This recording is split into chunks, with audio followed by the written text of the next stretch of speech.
2072 साल वैशाख 12 गते हामी सबैलाई अवगत नै छ नेपालमा महाभूकम्प आयो। त्यस्तै 2083 साल वैशाख 12 गते कसैको जिन्दगीमा ठुलो भूकम्प आउँदैछ, अर्थात् कि सुकुम्बासी बस्तीमा डोजर चल्दैछ। होला नि त्यहाँ हुकुमबासी जग्गा लिएर बसिरहेका मान्छेहरू होला नि, तल सच्चा ती सुकुम्बासीहरू जो आफ्नो परिवार गुमाएर बसेका छन्, जसको आय आर्जन भइरहेको छैन, जसले जीविकोपार्जन गर्न सकिरहेका छैनन्, तिनीहरूलाई मानवता छ हामीमा। तर पहिला आइडेन्टिफाई गरेर हामीले काम गर्न सकेको भए अझ राम्रो हुन्थ्यो होला।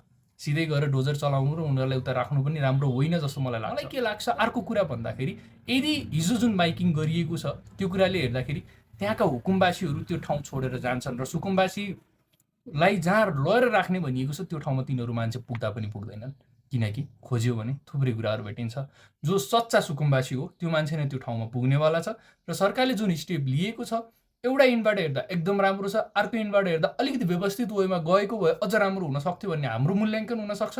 तर एक न एक दिन उहाँहरूलाई त्यहाँबाट निक्लिनु नै थियो। बाढी आउँछ उहाँहरूलाई नै बगाउँछ, कतै अरू ठाउँहरूमा होलान्, गाउँ गाउँमा पहिरो आउँछ उहाँहरूलाई नै लैजान्छ। आखिरमा मानवता त सरकारले हेरेको नै हो नि। होला काम गर्ने शैली फरक होला, तर सेफ्टी मेजर एकदम महत्त्वपूर्ण छ।